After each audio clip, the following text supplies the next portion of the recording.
Hey there, Luminary here, and it is the 23rd of November 2011. Getting close to Thanksgiving here in the US, and again, I will be doing stuff on Thanksgiving, so you will hear from me.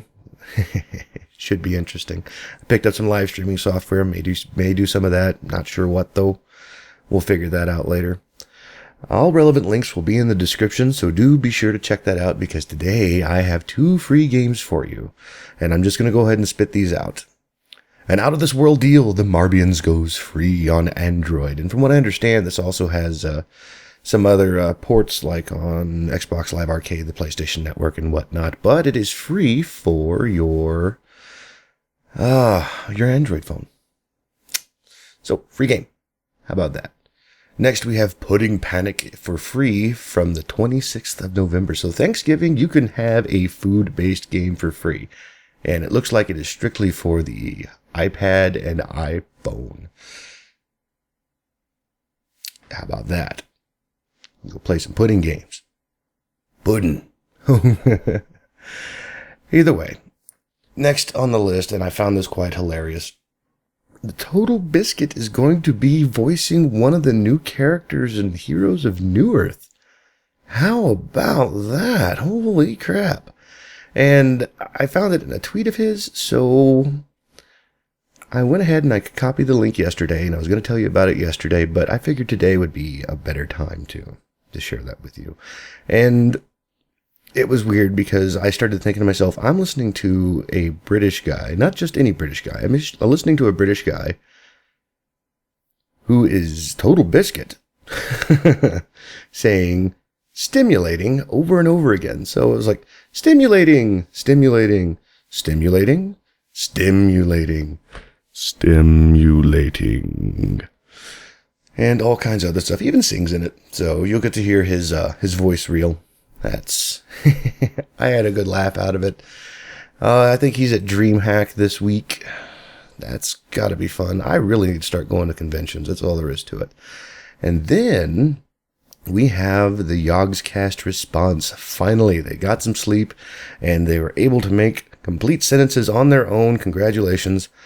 And I have the link in the description, but for those of you that don't like to read, I'm going to read it out loud. So here we go. We're sure many of you have seen or heard about Notch's post-Minecon tweets, which were not what we expected to see when we got off the plane from Minecon. We've had a sleep now and recovered a bit, so this is our response. We are very disappointed by these tweets from someone we admire and respect. We can understand that it was the morning after the Dead Mouse party and Notch was very tired, but we are still fairly upset. The quotes and actions that Notch attributed to us were not said by us or published anywhere by us. Therefore, we are surprised and confused about where this stuff came from, especially since the only time we spoke to Notch was at the interview. Regarding dropping F-bombs at the show, we apologize for this, but had rehearsed the whole show in front of the organizers and half of Mojang, and they had approved it. We were giving no guidelines or oversight in the weeks leading up to Minecon, and there were ample opportunities at the rehearsal for Mojang to inform us of such problems, such as being careful about swearing, which is pretty common in our YouTube videos.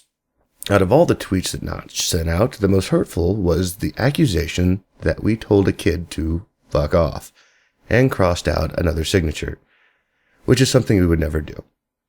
We loved spending time with the fans and were overwhelmed by how many people were there to support us and give gifts. Simon has enough Jaffa cakes to last him until the middle of 2012. The problem was that Minecon is a new show, and organization was pretty bad. And when it came to the scheduled signing sessions, nothing had been set up for us, and we had to scrabble around, fetch tables, ropes, pins ourselves. With some younger kids around, it was our priority to make sure everything was safe, as we have seen injuries in the past. This lack of organization contributed to a long and confused lines, and we were heartbroken to have to turn away so many people that we ran out of time. Simon can only handle a certain amount of time between cups of coffee and nicotine tablets before collapsing. But we made a real effort to get out there and managed to do about 6 hours of signing. Although we were frustrated, we would never have treated the fans in the way that Notch suggested we did.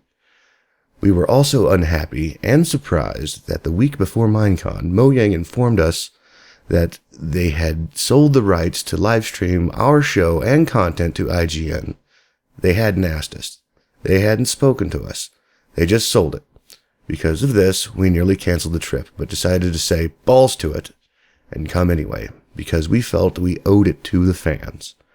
Hannah actually spoke with IGN directly earlier, and they agreed to take their video down and let us put the video up on our channel. So a big thanks to them for that. We were not paid and never demanded to be paid. We asked for some support, and Mojang said they could offer us 2 hotel rooms for the duration of the stay and a small boardroom to rest in.